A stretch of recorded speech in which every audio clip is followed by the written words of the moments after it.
মহস্তবীর বরণ এটি আমাদের সমাজে কখন সৃষ্ট হয়েছে আমি সেটা জানি না, এবং এটি নিয়ে অনেক কথা, অনেক বিষয়, অনেক আয়োজন এখনো এটি চলমানতা রয়েছে। বিশেষ করে একজন ভিক্ষু 20 বছর বয়সে তিনি ভিক্ষুত্ব জীবন গ্রহণ করতে পারেন, তার পূর্বে নয়। এরপর থেকে যিনি 10টি বছর এই ভিক্ষু সাধু জীবন অতিবাহিত করেন, তখন তাকে সঙ্গ করতে একটি থেরসম্মতি, আমরা এটি কর্মবাচার মধ্যে দেখতে পাই, সেই থেরসম্মতি তাকে প্রদান করা হয়। এই গৌরিকময় জীবনটা যখন 20 বছরে পরিপূর্ণ হয়, তখন তাকে মহস্তবীর বা মহাতেরো পদে তাকে সঙ্গ কর্তৃক স্বীকৃতি প্রদান করা হয়। এই মহস্তবীর মানে স্থিরতা। বুদ্ধ 2 প্রকারের স্থিরতার কথা বলেছেন। একটি স্থিরতা হচ্ছে কায় সংযম, বাক্য সংযম, মন সংযম। যে মনের মধ্যে কোনো লোভ থাকবে না, দেশ থাকবে না, মোহ থাকবে না। এক কথায় অষ্টলোক ধর্মের মধ্যে হতে যিনি ঊর্ধ্বে, লাভ অলাভ, যশ অযশ, নিন্দা প্রশংসা, সুখ দুঃখ যার চিত্তকে কম্পিত করে না, স্থিরতায় বিদ্যমান থাকে, সে অর্থেই হচ্ছে স্থবির বা থেরো। আরেকটি যেটা বর্ষা গণনায় আমি বললাম, তো সেজন্য এখানে স্থবিরের সম্মতিটা 2 ভাগে বিভক্ত। একটা হচ্ছে লৌকিক আর একটা হচ্ছে লোকোত্তর।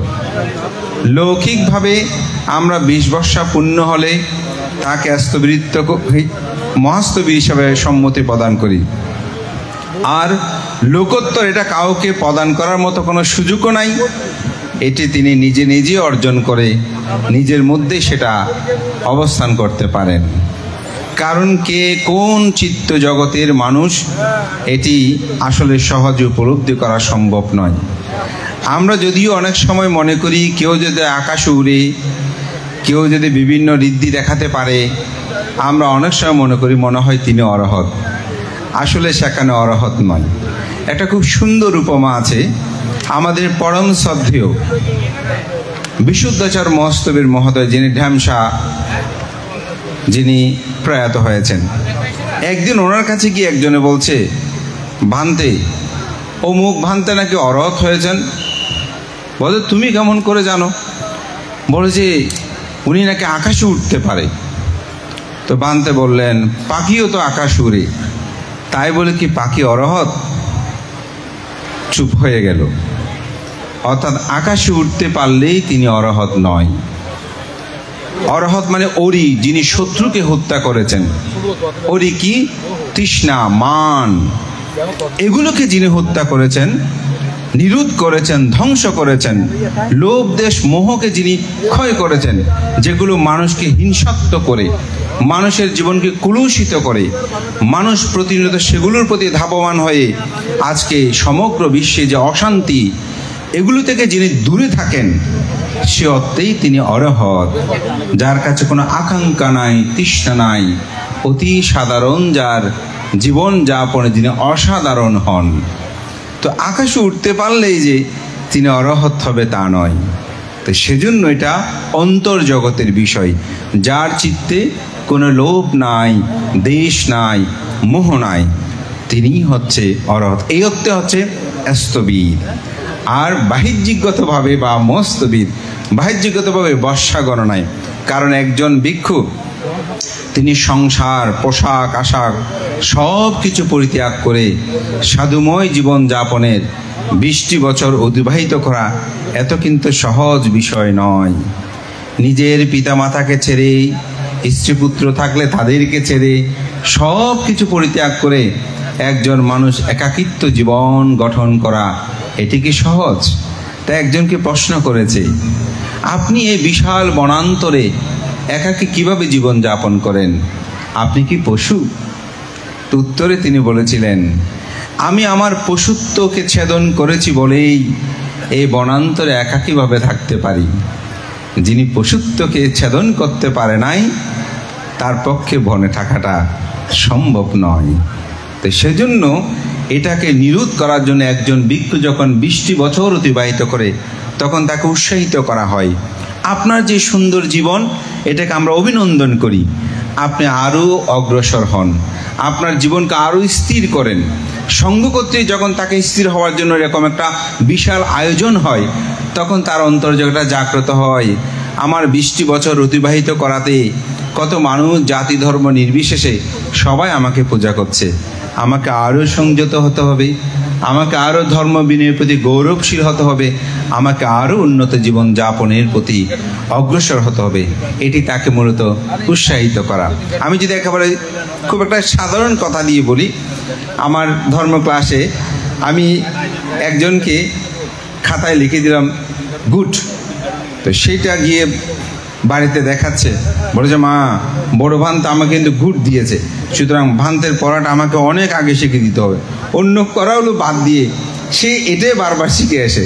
তা আমাকে বলছিল যে ভান্তে জানেন, আমার এই ছোট 7-8 বছরের মেয়েটা সে পড়তে বসে প্রথমে আপনার পড়াটা সে তৈরি করে, কারণ আপনি নাকি গুড দিয়েছেন।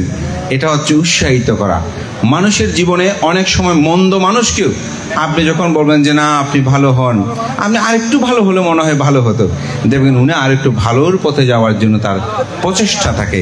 এই জন্য এটি আমাদের সমাজের জন্য একটা আয়োজন। আজকে এখানে প্রধান অতিথি থেকে শুরু করে বহু বরেণ্য ভিক্ষু সংঘ, বহু সুধীজন উপস্থিত হয়েছেন। এত একটি বিশাল সভা হয়েছে, একটি মেলবন্ধন হয়েছে, অসাম্প্রদায়িক একটি চেতনা আমাদের অন্তরের মধ্যে জাগ্রত হয়েছে। তা আমি মনে করি এটা আমাদের সবার মধ্যে চেতনাবোধটা জাগ্রত, এটাই হচ্ছে বুদ্ধের ধর্ম। তাই বলা হচ্ছে ধাম্মা রাম ও ধাম্মা রাস ধাম্মা অনুবিচিন্তিয়াং ধাম্মাং আনুসারা ভিক্ষু সদ্ধাম্মাং না পারি হায়াতি। যে ভিক্ষু প্রতিনিয়ত ধর্ম চিন্তা করে, ধর্ম মানে সত্য, সৎ, ভালো, যিনি প্রতিনিয়ত চিন্তা করে, তাহা অনুসরণ করে, সেই সত্য পথে তার জীবনকে অতিবাহিত করে, বুদ্ধ বলেন তিনি কখনো সেই সত্য থেকে, ধর্ম থেকে বিচ্যুত হয় না। আমি মনে করি জিনপাল মস্তবিদ সেই সত্যের আলোকে তার জীবনকে উদ্ভাসিত করার প্রত্যয়ে তিনি সুদীর্ঘকাল জীবনকে অতিবাহিত করেছেন। তাই আজকে তাকে বর্ণাঢ্য মেলা, পুষ্পর্ঘ এবং তার যেখানে এখানে বলা হচ্ছে নৈবেদ্য, তার জীবনাচরণ এখানে লিপিবদ্ধ করা হয়েছে। শ্রদ্ধেয় ভান্তেকে বন্দনা, যে ব্যক্তি পূজনীয় ব্যক্তিকে পূজা করে, গৌরব করে, সম্মান করে, প্রত্যুত্থান করে, তিনি প্রতি পূজা প্রতি সম্মান লাভ করে। আপনি কাউকে সম্মান করলে আপনি সম্মান পাবেন। আজকে এখানে প্রধান অতিথি এসেছেন, তো ওনাকে আপনারা কিভাবে সম্মান করেছেন? বুদ্ধ ধর্ম দর্শনে বলছে, একটা বই আছে আমাদের কেসরি জ্যোতি সেন সেটা অনুবাদ করেছেন। এটা মালয়েশিয়ার বিখ্যাত বৌদ্ধ পণ্ডিত ডক্টর কেসরি ধর্মানন্দ ভান্তের লেখা as you sow so you reap, যেমন কর্ম তেমন ফল। সেখানে বলছে যিনি অপর বয়োজ্যেষ্ঠকে পূজা করে, সম্মান করে, উচ্চ আসন দান করে, অর্থাৎ নিজে উঠে আরেকজনকে আসনটা প্রদান করে, বলে তিনি যে স্থানে যান, যে জনপদে যান, যেখানে অবস্থান করুন, তিনি সম্মান লাভ করে, পূজা লাভ করে। তো সম্মানটা এমনি পায় না, আপনি অপরকে সম্মান করলে নিজেই সম্মান পাবেন। এই জন্য আজকে জিনপাল ভান্তেকে সম্মান করে, এখানে গুণীজনকে সম্মান করে আপনারও সেই সম্মানের বীজ রোপণ করলেন। এতেই আমাদের অর্থনৈতিক বিষয় চিন্তা নয়, আমরা যেন মনস্তাত্ত্বিক চিন্তায় আমাদের জীবনকে সুন্দর করি, এই প্রত্যয় ব্যক্ত করে আয়োজক সমান সঙ্গের প্রতি বিনম্র চিত্তে বন্দনা জানিয়ে আপনাদের সকলে উত্তর সুখীতে কামনা করে আমার কথা শেষ করছি। জয়তু জিনপাল মহাতেরো মহোদয়।